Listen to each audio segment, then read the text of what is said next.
I went about making a new episode full of the most disturbing camping trip encounters you could imagine, but it almost turned into an episode about Australia. But don't worry, no matter where you are now, if you go camping, you're bound to find something terrifying that's dying to chew on you. Welcome back to Unexplained Encounters. I'm your host, Darkness Prevails, and you can follow me on Twitter at DarkPrevails as we discuss what a hellhound is supposed to look like. Enjoy these allegedly true camping trip horror stories, and be sure to send me your scary stories of the unexplained at darkstories.org. For more horrifying podcasts like this, go to eeriecast.com. You can even shop our store there, where we've got a super neat Wendigo coffee mug. I promise it won't make your coffee taste like human. Now, let's begin. Warning: the following story contains depictions of violence against animals. I thought New Zealand was a safe place to go camping. From Itchy Wool Pants. New Zealand is an incredibly beautiful place, especially if you're interested in outdoor activities, such as camping or hiking. And while I don't enjoy living there, I love the scenery and natural beauty of these islands. You see, I'm Australian, but I've spent most of my life in New Zealand. The wildlife is incredibly tame compared to Australia. There's nothing here at all that's really dangerous. A brief history: prior to the arrival of the Maori some 600 to 800 years ago, the islands were dominated by birds, plants, and insects, with the only mammals being two species of bats. The ghosts of Gondwana, as they say, due to the millions of years of isolation. The Maori brought with them pigs, rats, and dogs. The Europeans brought the rest of the mammals found here, and they introduced a heck of a lot of plants and birds too. So overall, the risk of attacks by any type of animal while camping is essentially zero. The largest mammalian predators are dogs, cats, weasels, and stoats. And in the 34 years I've lived here, I've never seen a weasel nor a stoat in the wild, let alone a feral dog. Cats, sure, sometimes, but still not often. Even though I really don't like living here, I do often recommend that people I know who have never been here come to visit at least once, solely for the immense natural beauty.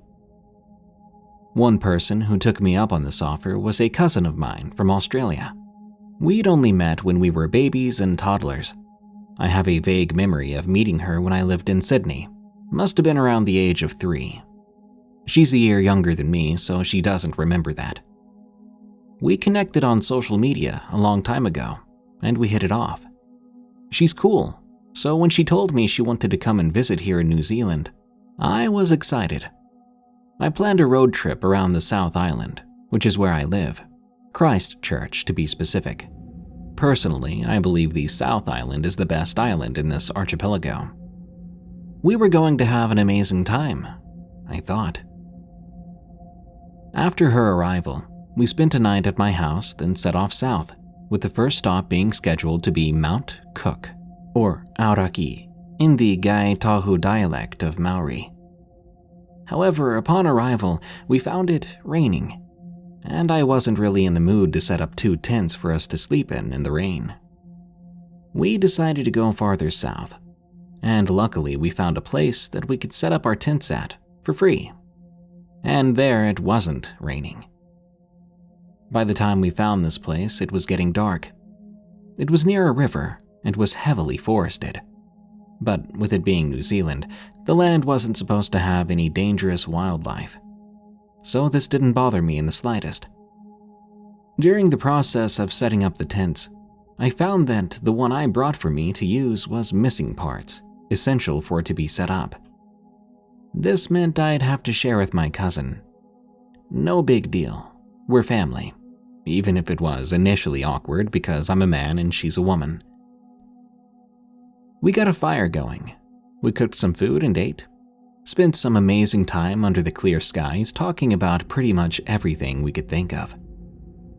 Finally, we were tired enough to sleep, so we got in the tent and talked a bit more before drifting off. At some stage during the night, I woke up to a horrible sound. I quickly sat up and checked on my cousin. The darkness of the night made everything seem black and white, but I saw this black liquid bubbling out of her throat as she gagged and gurgled, moving her head slowly side to side. Blood was everywhere, pumping out of a massive gash in her throat. She was simultaneously choking to death and bleeding to death. I didn't know what was going on, but I began to panic. I was in shock that something or someone had torn her throat open. The next thing I remember was waking up. For real this time. I realized it was just a dream, but it felt so real, so vivid. I was incredibly perturbed by this, but eventually I managed to go to sleep again. The next morning I told her about it and how vivid it was, how real it felt, how terrified I'd been that something had tore her throat open and that she was choking and sputtering on her own blood as it pumped out of her throat and pulled around her head. We both thought it was surreal, but just a dream. Nothing to worry about. Until I opened the tent door. When we got out of the tent, right outside the tent door was the carcass of a rabbit, its throat violently torn open, but not eaten.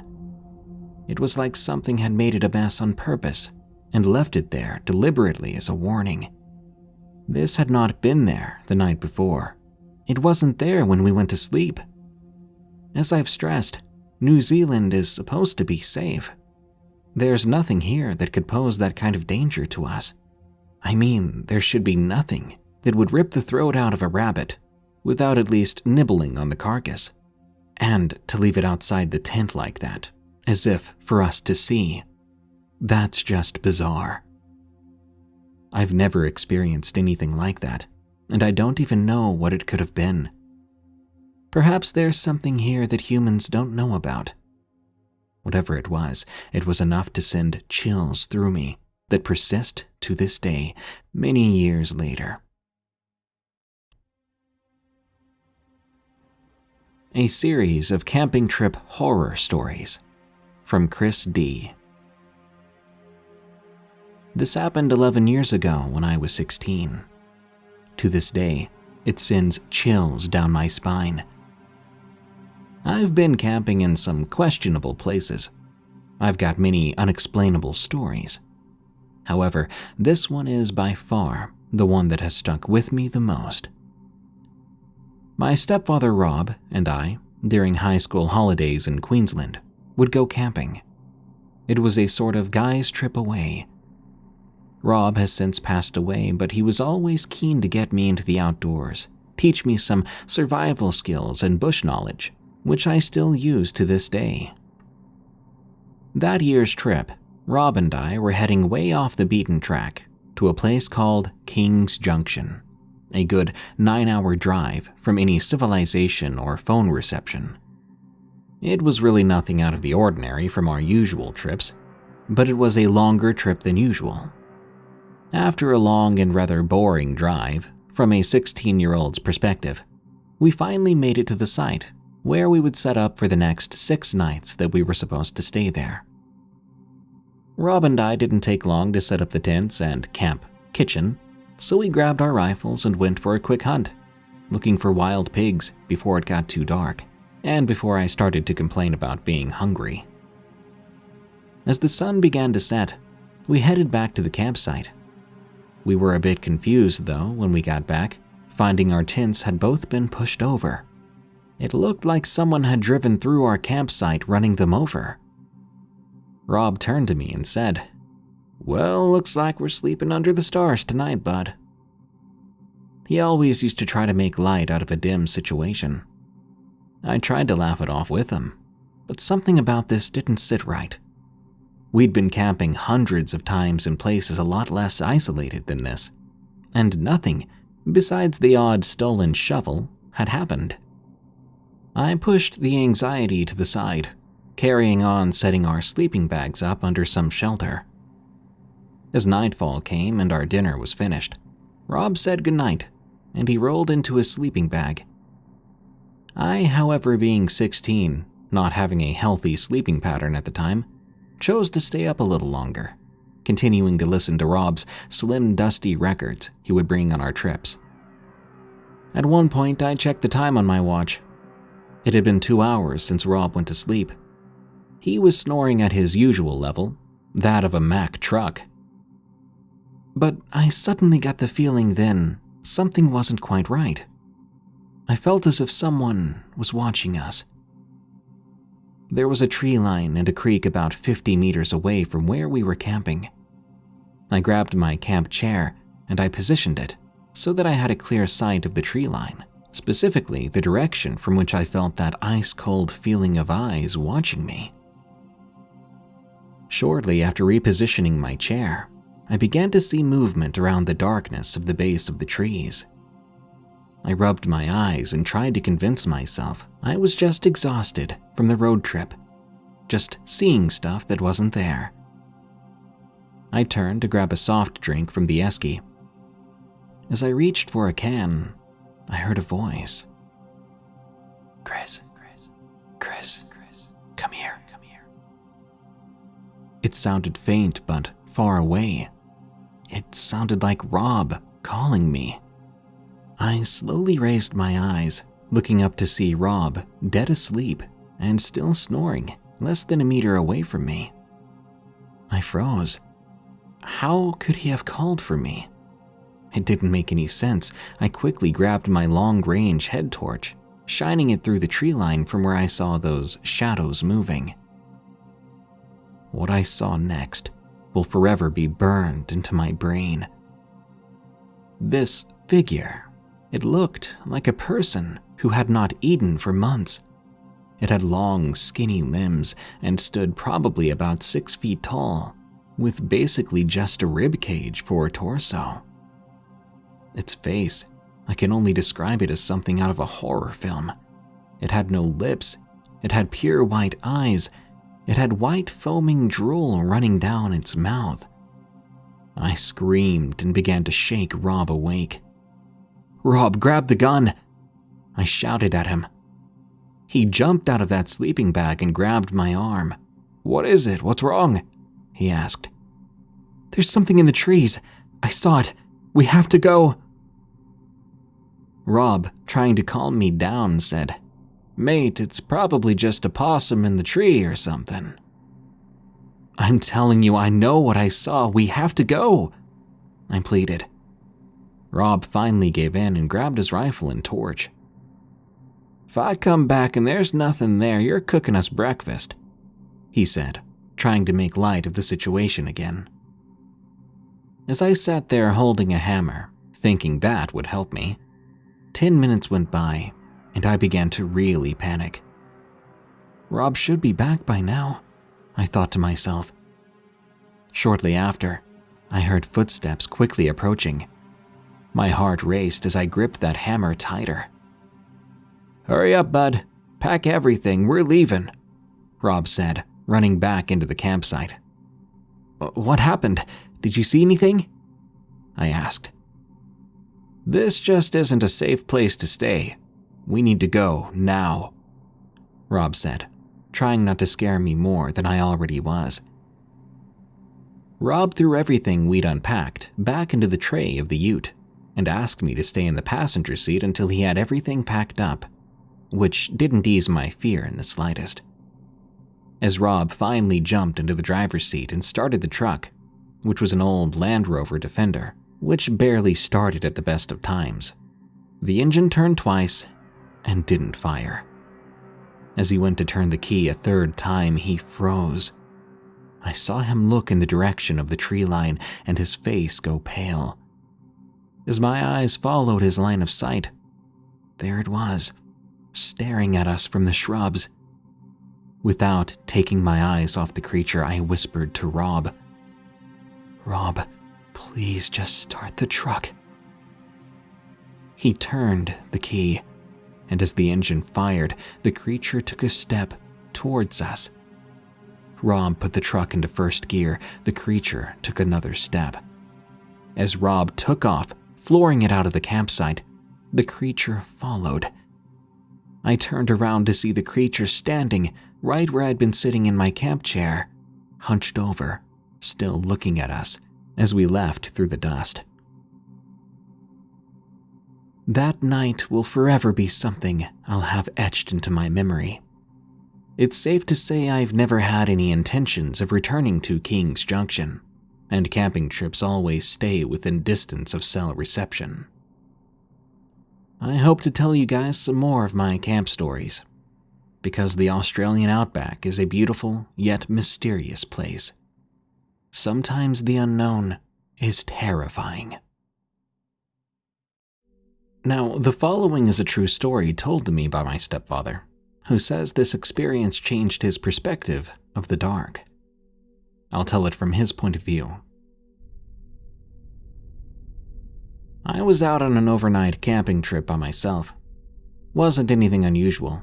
I used to do this quite often on my weekends off work from the lumber yard. I threw a small pack I'd made for camping in the back of my truck, which contained some food and medical supplies, and drove off. It was a particularly hot and humid night during a Queensland summer, so I decided not to take my tent. I would sleep under the stars in my camp stretcher instead. As the sun began to set that night, I got a small campfire lit and I cooked my dinner, boiling a kettle for my usual late-night tea. As I finished my meal and filled the metal kettle with water, I began to hear a sound, like footsteps, coming from all around me. These footsteps were moving quite fast. Initially, I thought it was more than one person walking around me. As I looked around, trying to determine what the sound was and where it was coming from, I saw what looked to be the shadow of a dog darting in and out of the trees around my campsite. I grabbed my torch, which was an old one, and didn't give off much light, but it was enough to investigate this shadow I'd seen. As I shone my torch around where I first saw the shadow, a black dog stood there. It was looking at me. Of course, at first, I just thought it was a dog. I didn't feel scared or intimidated, just curious. But then, I watched this dog stand up, and what I saw and experienced next would shock me to my core. The dog was standing on its hind legs, which resembled those of a goat's legs, leading down to what appeared to be a pair of hooves. Its jaw was almost human-like, and its paws were more like long claws. I grabbed a log that had been in the fire and swung madly at the creature, a display of intimidation to try to scare it off. This didn't bother it at first, but once I took a step towards it and swung again, the creature snarled. It was unlike a dog at all. It was unlike any animal I'd ever heard. I gripped that log tighter, and I threw it at the creature, but it just stood there, staring at me still. However, when I truly thought that this was how my life was going to come to an end, it slowly, still keeping eye contact, dropped back down to all fours and backed up into the tree line, slowly disappearing into the shadows. In a rush of fear, I scurried to pack what little I had with me, throwing it into the back of my truck and taking off. Now, this experience did not completely scare me into never camping again, but it did make me much more cautious. I try not to think about the possible other outcomes of that encounter. I don't know if it was just dumb luck or if the creature was only curious. Maybe he just wanted me to know that was his home, not mine. But I will never disrespect or disregard the places I camp at for the rest of my life, because you never know what's watching from the shadows. The following is a different story. Another yearly camping trip with my family had come around. It was school holidays in North Queensland, and my family and I packed the family car, driving what felt like days to me, but was probably just an 8-hour drive in real time. We arrived at our campsite, and as usual, my parents made sure there was no cell reception, so that my sister and I wouldn't spend the whole holiday texting friends. As night fell quickly, we set up our tents and sleeping bags before gathering around the fire, trying to conjure up some small talk with our parents. Once the folks went to bed, my younger sister and I stayed up, playing a few games of Uno before the feeling of boredom quickly took hold. I decided I wanted to go down to the creek for a midnight fish. Anything to cure the mind-numbing boredom of not being in front of a screen of some sort. I picked up my fishing rod and tackle box.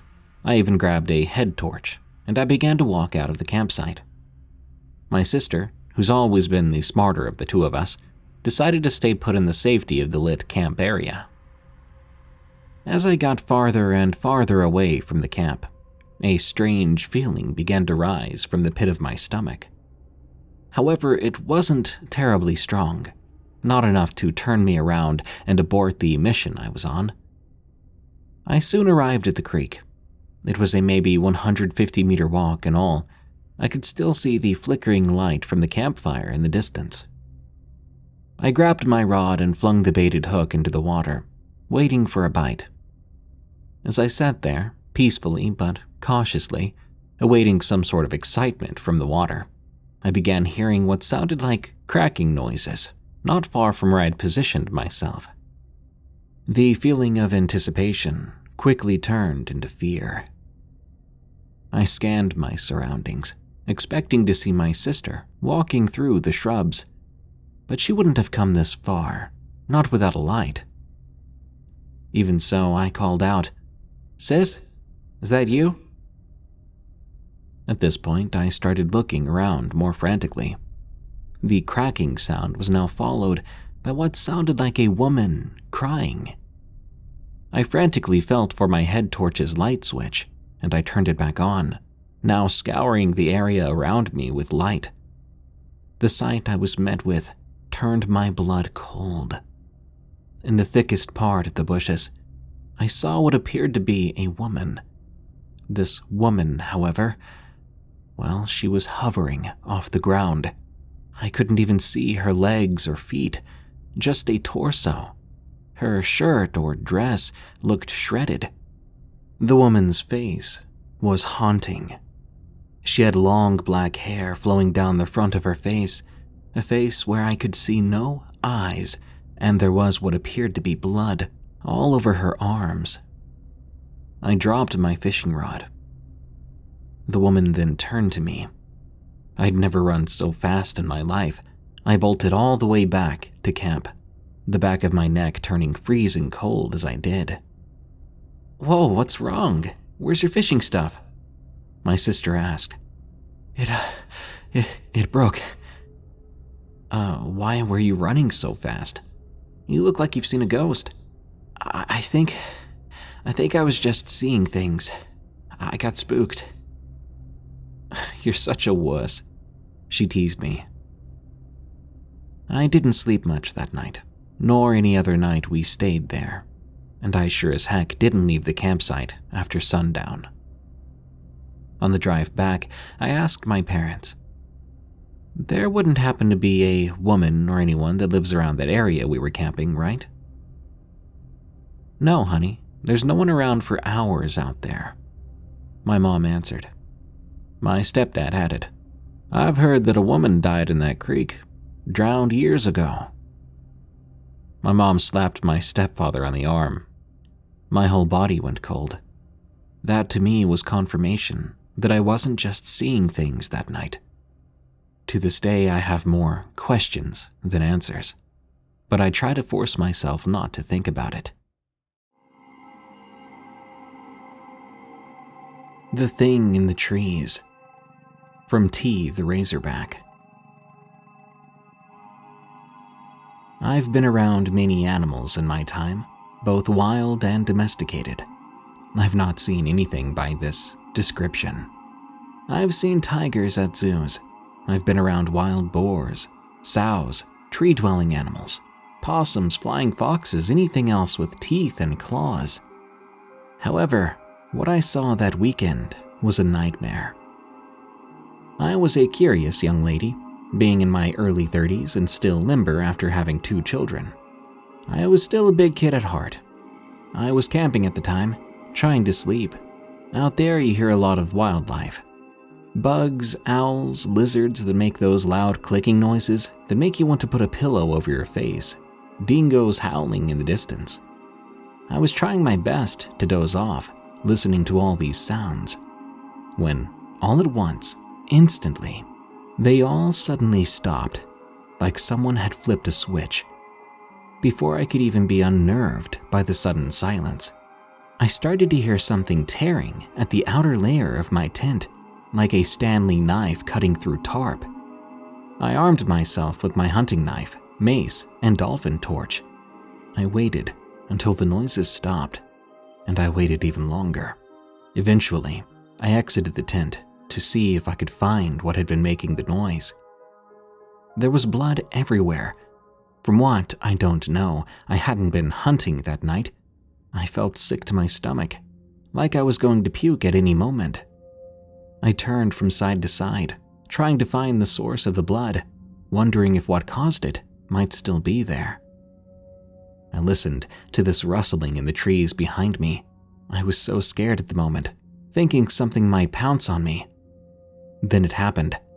Something fell from the tree and landed on me. Whatever it was clawed at me, slashed and bit. I swung my knife wildly at it before it suddenly let go. I heard a loud thud, followed by rapid, scurrying footsteps. I tried to look at it, but it crawled away so quickly in the dark that I only got a brief glance. And what I saw made me feel even more sick. It had ears like a red fox, eyes completely red, with seemingly no pupils or iris. In fractions of a second, it disappeared within the trees, leaving me in silence. As I mentioned at the start, I'd seen plenty of animals in my life, but I've never seen anything like this. I ran back to my ute with all my adrenaline pumping, and I drove away as quickly as I could.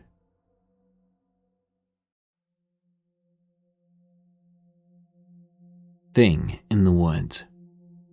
From Michigan Man 04. I'm 19 years old, living in a small farming town in Michigan. This story happened when I was 17. I was camping at my buddy's house. I brought my dog over to try to help with his raccoon problem. Let's call my buddy A. My dog was a yellow lab, while A had a Rottweiler mix. When I arrived at his house around 6 p.m., we greeted each other, then went into the house and upstairs to play some video games for a couple of hours. During this time, both our dogs often stared out the bedroom window, looking directly at one spot in the surrounding woods by the house. We blew it off as maybe them seeing a deer or a coyote. Eventually, A suggested we start setting up camp. I agreed, so we grabbed our things from his bedroom and headed downstairs. As we headed down, A grabbed his pellet gun, which is propped up against a wall. When we got downstairs, his dad was in the living room watching TV. He asked what we were doing. A told him we were going to camp out about half a mile away from the house. He gave us the thumbs up, reminding us not to do anything stupid out there. "We won't," I replied. We made our way out the door and loaded our gear onto the back of his dad's four-wheeler. We sped off, riding along a thin trail between the cornfields and the woods. The sun was sinking at this point, just an orange glow peeking over the top of the cornfield. "We better get this tent set up before it gets completely dark out, or else the demons might get us," I remember joking. "Ah, shut up," A laughed. When we arrived, we parked and grabbed our things, venturing into the woods.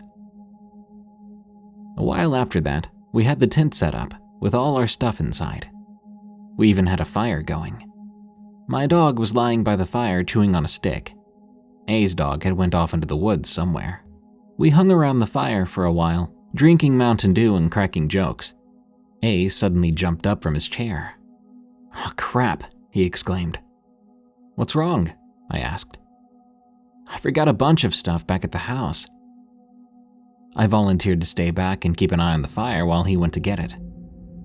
He said okay and headed off. So there I was, completely alone with the dogs in the dark woods. It was a cloudy night that night, so the only light provided was from the small campfire. About 5 minutes later, I began wondering what was taking him so long. It was so quiet, too quiet. I didn't hear any crickets or coyotes, not even the sound of a breeze. This bothered me, and soon I felt on edge. Suddenly, both dogs growled viciously at something in the woods. I got up and began to scan the forest, trying to spot anything I could. There I saw it, 15 feet away from me or so. There was something tall, standing in the tree line. I thought it was a person at first. They appeared to be 7 feet tall, with dark skin, bony fingers. Then I noticed they had mangy, stringy hair all over them. This was no man. Its eyes were the most terrifying part. They were like ice white and glowed, or perhaps reflected what little light there was. Those eyes seemed to pierce my soul. The dogs were barking at it now. It turned its attention to them, releasing an ear-shattering, scream-like hiss. The dogs both tucked their tails between their legs and began to cower. The creature looked back at me. "Help me, God," I breathed. When I said this, I swear, that thing made a sound like it was laughing. I began to sweat, my heart beating out of my chest. I looked down then, realizing A had left his pellet gun behind. I wanted to grab it, but I felt paralyzed. I looked back up at this thing. It took a step towards me. That was enough to make me snap out of it. In one swift motion, I dove towards the ground, picking up the gun. In a split second, I aimed and fired. I popped the thing right between its eyes, but it didn't seem to care. It laughed again, in the most god-awful way. Then, still watching me, it slank back into the shadows. I felt dizzy, as if I was going to pass out, and when A got back, I insisted we slept in the house.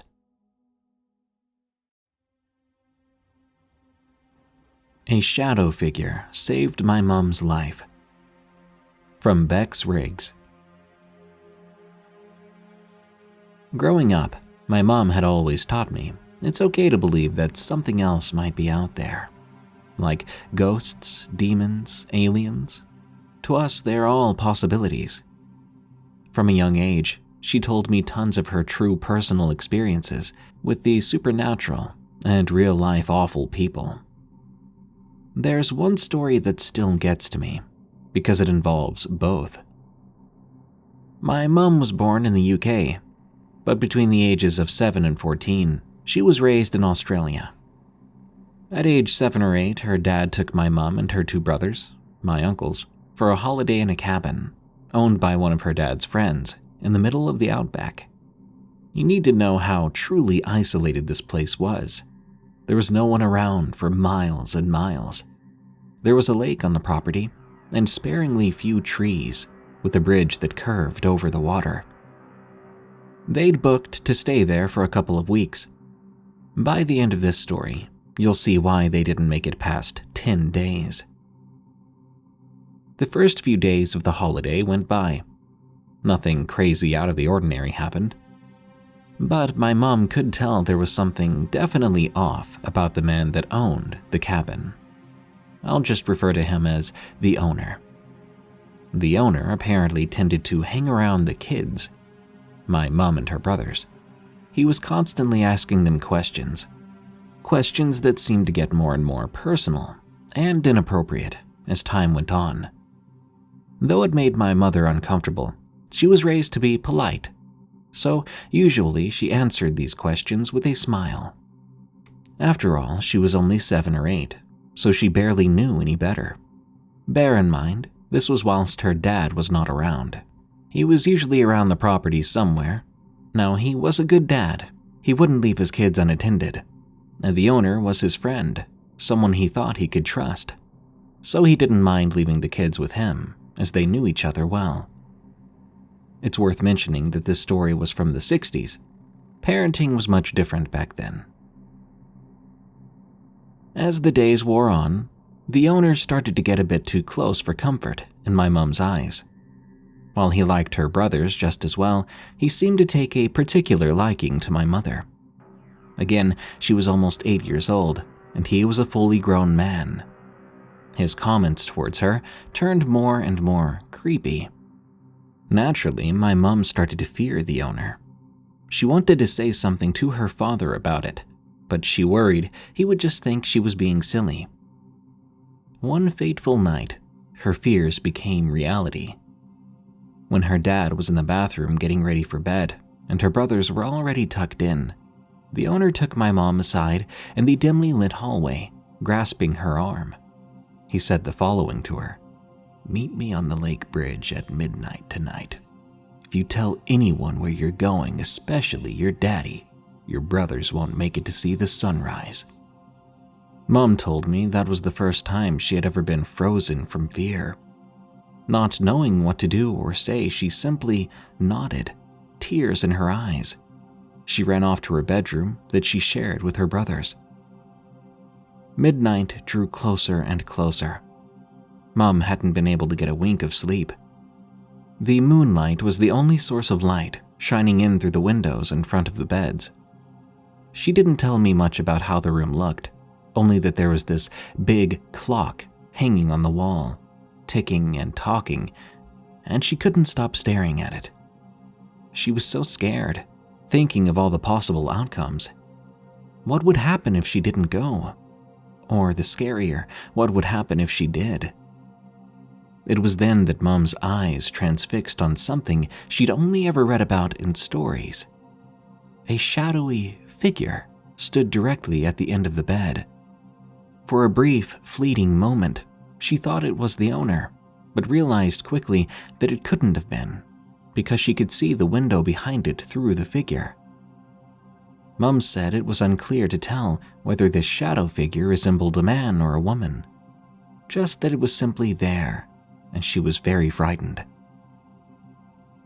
It was a few minutes dangerously close to midnight, and the shadowy figure started to come closer to the bed. Mom brought her duvet up to just underneath her eyes, terrified, silenced in shock. It never even occurred to her to shout out for help to her sleeping brothers who were in the same room. She just sat there, shivering. Only a minute left to midnight when a whispered voice rent the still air. A voice that she could only assume was coming from this shadow. It said to her, "Don't go." Suddenly, midnight struck, and the figure turned into a floating mass of smoky shadow and began to circle faster and faster around her bed. It said the same thing over and over again. Don't go. It's not safe. As it continued to race around her bed in an endless loop, Mom pulled the cover over her head like any of us used to do when we were scared as a child.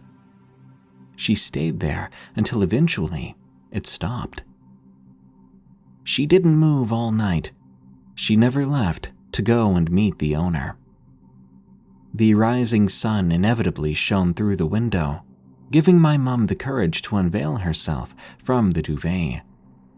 She hadn't slept the entire night, but she knew she wasn't crazy.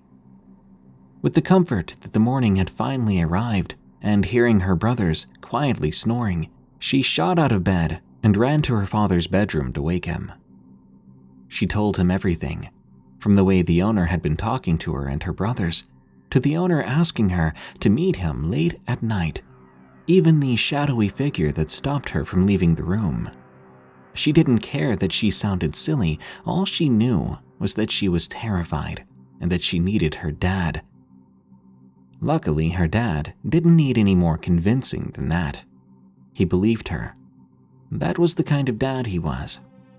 He had no shadow of a doubt, pun intended, that she was telling the truth. He quietly took her back to her bedroom where her brothers were now awake. He mentioned nothing of the shadowy figure. Her dad asked her brothers about the owner's behavior, and they confirmed everything my mom had said. That morning, the dad didn't leave their side, as he helped them pack up their belongings and dash out of there, not even saying goodbye. Once home, my mom's dad called the police to tell them what had happened, excluding the supernatural part, of course. They insisted they check this guy out for the safety of his family. An arrest was made. The police already knew who this was. Turns out the owner of that cabin, the guy who pretended to be friends with my mom's dad, had already been convicted of horrific acts against children. In fact, he was even a murderer who had been on the run for years. His name and photo was in the newspaper the following week. The police told my grandfather that my mom was very smart for choosing not to go and meet the man on that bridge. As my mom grew older, she told me that she thought more and more about that holiday.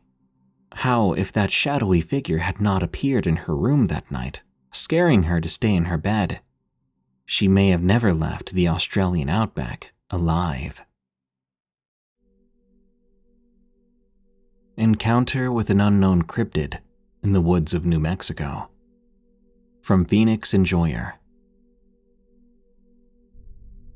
I've always been a big fan of cryptids and the paranormal, although I don't believe in a lot of the encounters I've heard. The idea of the unknown makes me incredibly curious, but they say curiosity killed the cat, and it may have almost killed me. I live in New Mexico. New Mexico has the reputation of being mostly desert, but it still has its beautiful green areas. I love finding and hiking on nature trails, whether it's in the desert or forested hills. On the day of this encounter, I was on a weekend trip hiking some trails in Glorieta, New Mexico. I had discovered some cool trails southwest of this large camp complex. I brought my camper, and I'd be staying the night there. I love hiking, but I'm far too paranoid to camp outside at night. That fear has only doubled thanks to this encounter. It was May of 2022. I was on my second day of hiking, the day before I would reach an intersection on the hiking trail. I'd gone left before that. It had taken me through rolling hills, trees, and some small meadows. It was a relatively tame path, and the scenery was gorgeous, but rather claustrophobic. The woods up there in Glorieta have a decent amount of undergrowth, and the trees are mostly slim, growing close to one another. That day, I felt like getting a better view of the area. I decided to go right at the intersection. The path curled up and to the right of the large mountain on the side. This trail was much more rugged, with several parts dissolving as I crossed large boulders, some blocked by a pond from the recent storm that had passed through. I was on this trail for several hours until I reached what seemed to be the top. As I approached, the whistling and howling of wind through the trees and over the mountain got louder and louder. Its eerie moaning put me on edge. I reached the top, and the view was gorgeous. I could see the sprawling Glorieta Valley and beautiful forest for miles in each direction. I could see the camp far below, too. I decided to rest there, to enjoy the view before heading back down. After that short break, I began my descent. I was about halfway down when I detected movement at my peripheral on one of these switchbacks further down the trail. I stopped then, focused. I was wary of the idea of it possibly being a mountain lion. As it turned out, though, it seemed to just be a deer. I relaxed.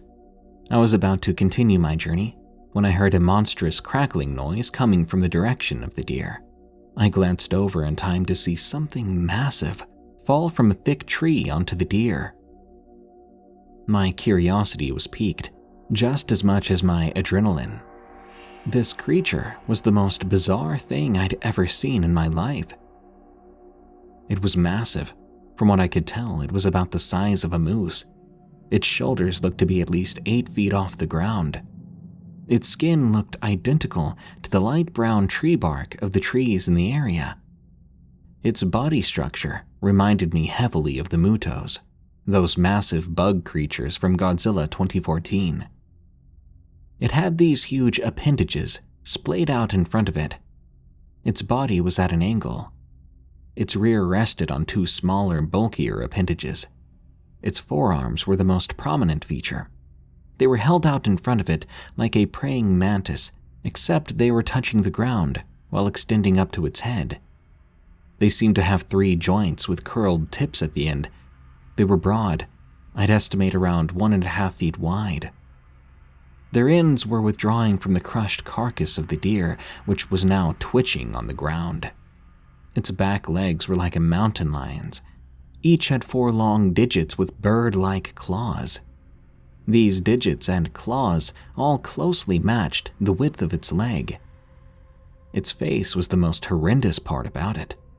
It looked like a bat with a short, thick snout and small eyes. It had long, spiky things which looked like ears jutting off the back of its skull. I looked on, frozen, in shock. This thing had blended in so well that I hadn't seen it until it presumably dropped from out of a tree and onto that deer. Had it been up there when I first walked up this mountain? The deer was dead on the trail, this monster standing over it. If it had been there when I walked up, I passed right under it, never realizing it. I could have ran, I could have hid, but a morbid fascination in me wanted to see what was going to happen next. As it was, I figured my best chance of survival was staying completely still, as movement might draw attention to me. I waited and watched. The creature turned back towards a nearby thick tree. I assumed it had dropped out of that one, which was very close to the path. It used one of its bird-like claws on its hind legs, grabbing and holding the deer as it dragged it up, wrapping its massive front appendages around the tree to climb. The joints seemed to curl and lock around the tree, slowly pulling it up the trunk. This reminded me more of a sloth.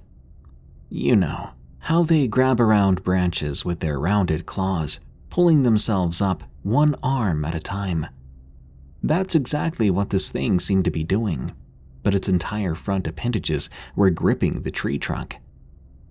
After about 30 seconds or so, the creature had reached the first major branch, which was far up the massive tree.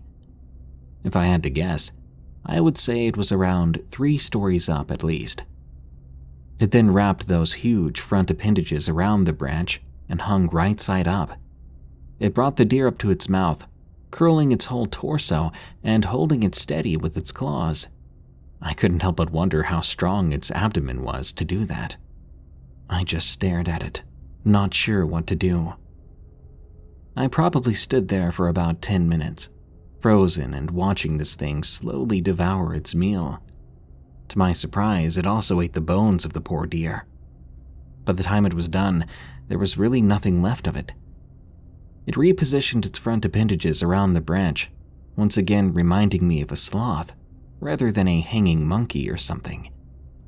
It used its digits on its 2 hind legs to interlock with one another. It then gripped the tree very hard with its whole body, flattening itself against the branch. Its skin camouflaged extremely well. Even though I knew it was there, it was difficult to pick out the outline. Its head seemed to be tucked against the bottom of the tree branch, watching and waiting, just like me. I contemplated if it was maybe sleeping after its meal, but I didn't want to take the risk of walking the path under it. So I waited about 15 minutes before coming up with an idea. I would slowly, inch by inch, lower myself to the ground before retreating up the trail. Once I got to the top, I would go straight through the undergrowth and wilderness towards the camp that I could see in the distance. The lot where my trailer was parked was about a half-mile walk from the camp. I would much rather take my chances through wilderness than follow the trail towards that monster I'd just seen. I carried out my plan. As slowly as possible, I lowered myself to the ground. I then slowly half-crawled, half-pulled myself backwards up the hill, doing my best to limit any sudden or jerky movements. After moving up the hill this way for what felt like an hour, I was confident I could no longer see the tree that thing was in. I slowly got up, glanced around, and began jogging back up the trail. I'd spent most of my life as an avid jogger and hiker, and I ran in high school and college, so I like to think I have a lot of endurance. I jogged back up to the top of the mountain before picking my way slowly down towards the camp. This mountain wasn't like the image that comes to your head when you think of a mountain. It didn't have a steep slope to a sharp point, but rather a steep slope that rounded off onto a flat and large top. It was still around 1,000 feet higher than the camp. At first, the going was pretty easy. It didn't become more treacherous until the end, but I made it safely down. By the time I made it back to my camper, it was around 6 in the afternoon. I was still freaked out, and I decided to call my weekend there. I drove right back home, and I haven't been back to those trails since. I have no idea what that creature was, but it certainly fascinates me. I feel an urge to go back up there again, maybe to see if I can find it, take some pictures. If I do go, I don't think I'll go alone. From this point on, I've always carried a concealed firearm for self-defense. Be careful when you're hiking in forests. You've heard a lot about the forest going quiet, about strange creatures calling to you in the voices of your loved ones, of far-off unnatural howls.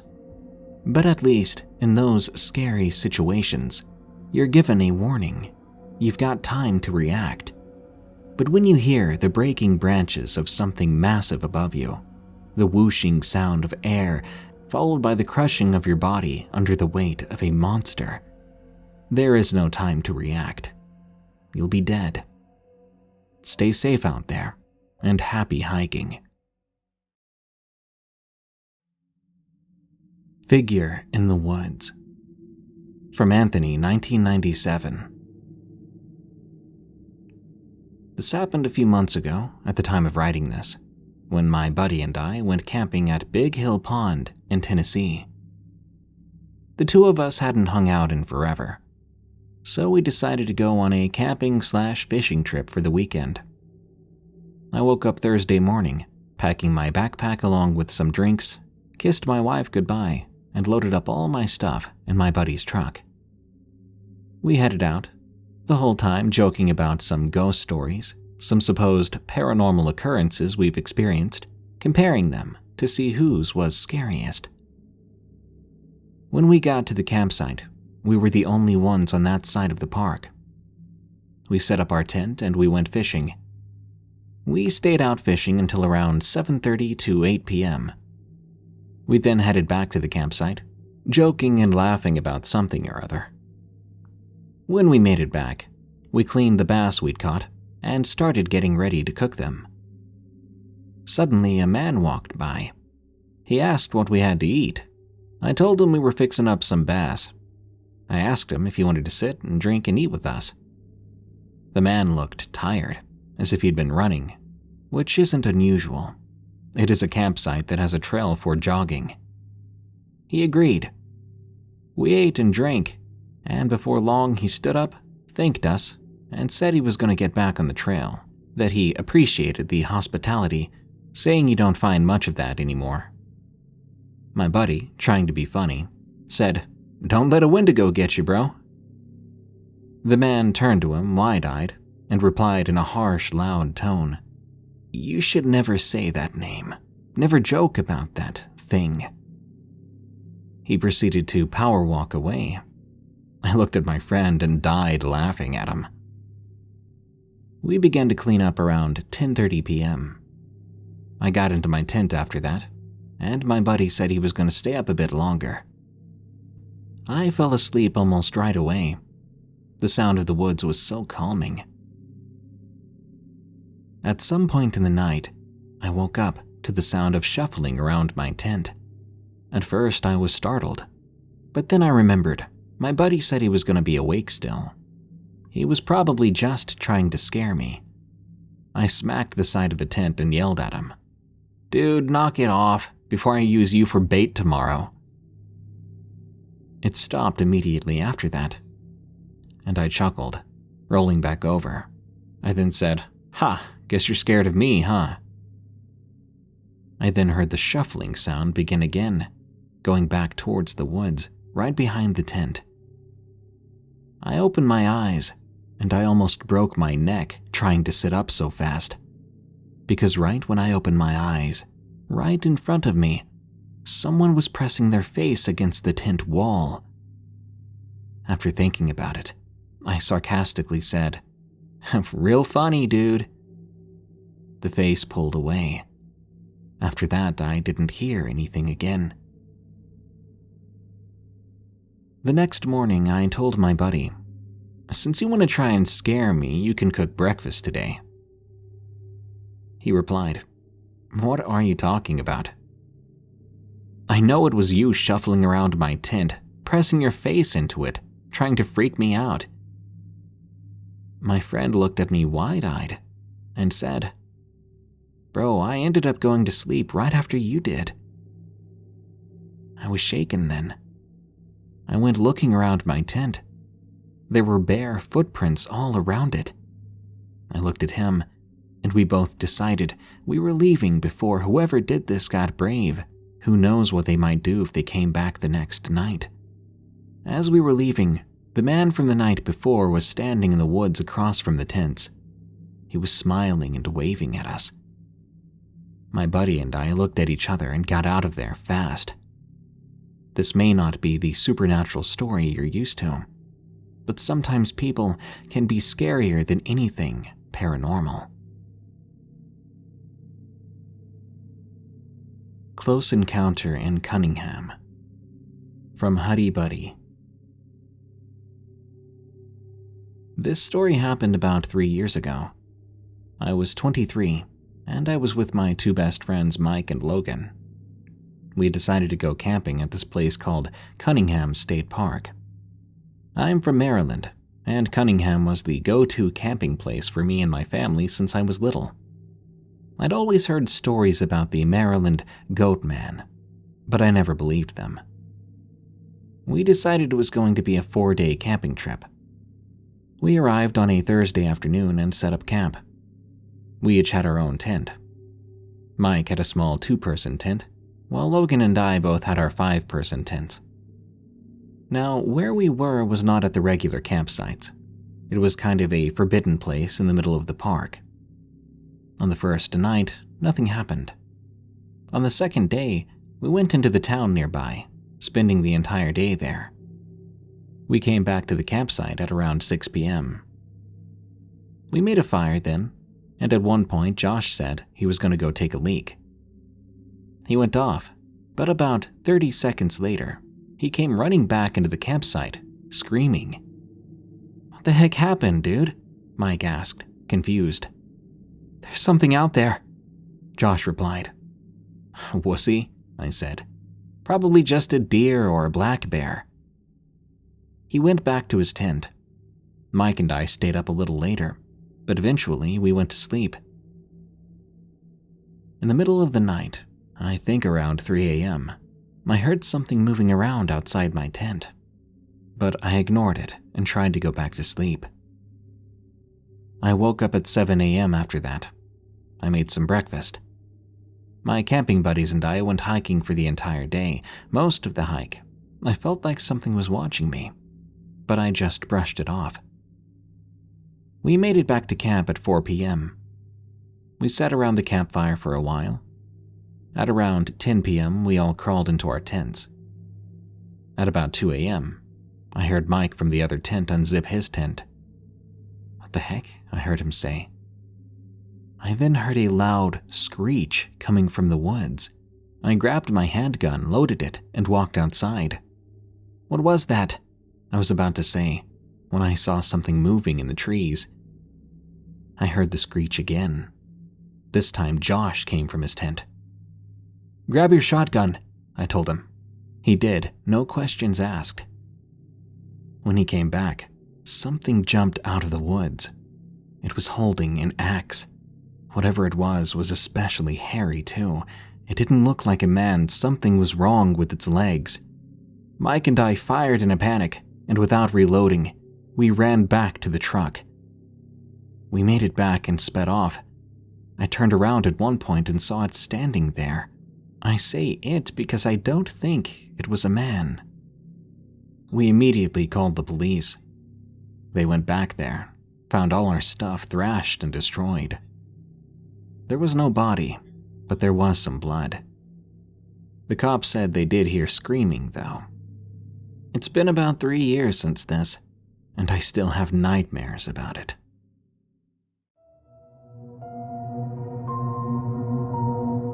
Thanks for listening to Unexplained Encounters.